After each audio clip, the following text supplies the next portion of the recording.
გამარჯობათ, ეს არის გადაცემა გვერდიდან და მე ვარ დავით კალანდია.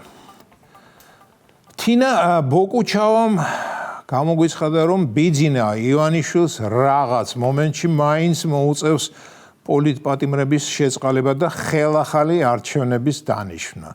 მართალია თინიკო, რაღაც მომენტში, ანუ 4 წლის მერმე, ხელახალი არჩევნები გარდაუვალია და ის აუცილებლად დაინიშნება და ეს არც ივანიშვილს და არც არავის სურვილზე არაა დააკავშირებული. ეს კონსტიტუციითაა გათვალისწინებული. რაც შეეხება პოლიტპატიმრებს და ვინაა პოლიტპატიმარი.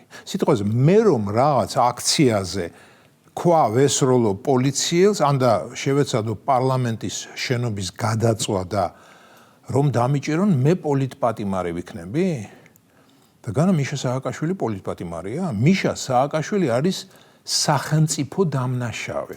მიშა სააკაშვილის უგუნური პოლიტიკური მოქმედებების გამო ბევრი ადამიანი დაიღუპა. სახელმწიფომ ტერიტორიის 20% დაკარგა. რამდენი ადამიანი დაყაჩაღდა.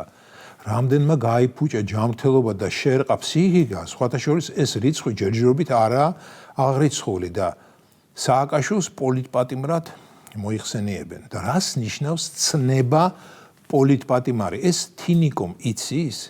ამ ტერმინის ერთ-ერთი განმარტება პოლიტიკურ პატიმრად ითვლება დაჭერილი პიროვნება საკუთარი აზრის გამოხატვის გამო ან ხელისუფლებასთან ოპოზიციის გამო. ოღონდ ისე, რომ ის პიროვნება არ იყენებდა ძალადობრივ მეთოდებს.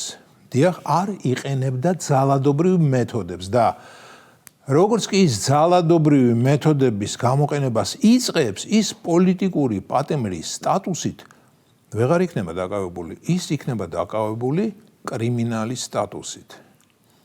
ლაზარე გრიგორიადისი პოლიტპატიმარი იყო?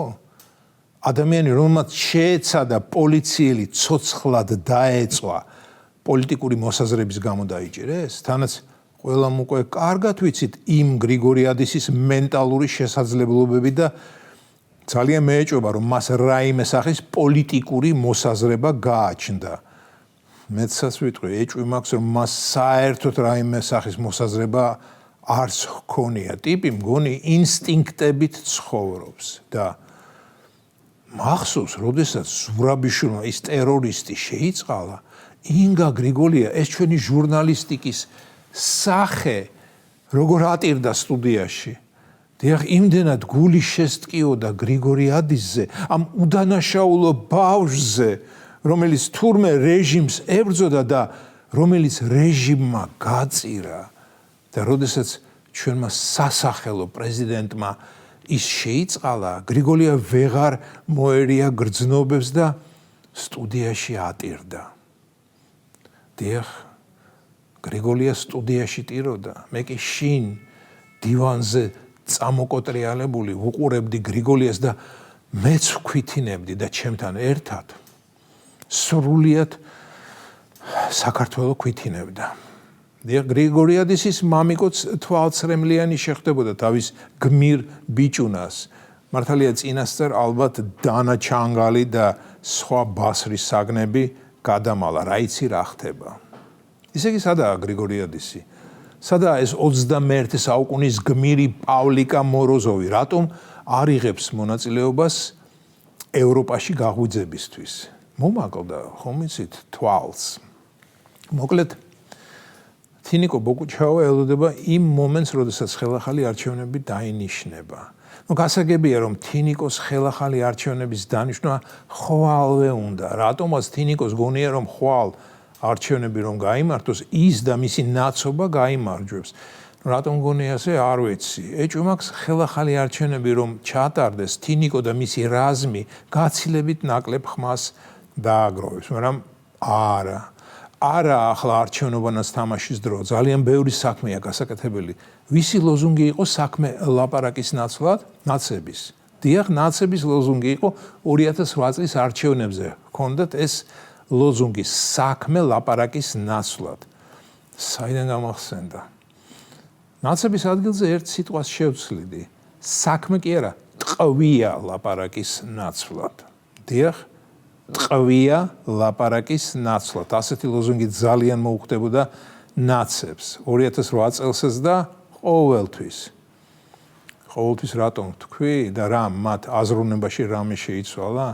არც არაფერი. რომელიმე ერთმა ნაცმა მაინც მოინანია ცოდვები, მოიხადა ბოდიში.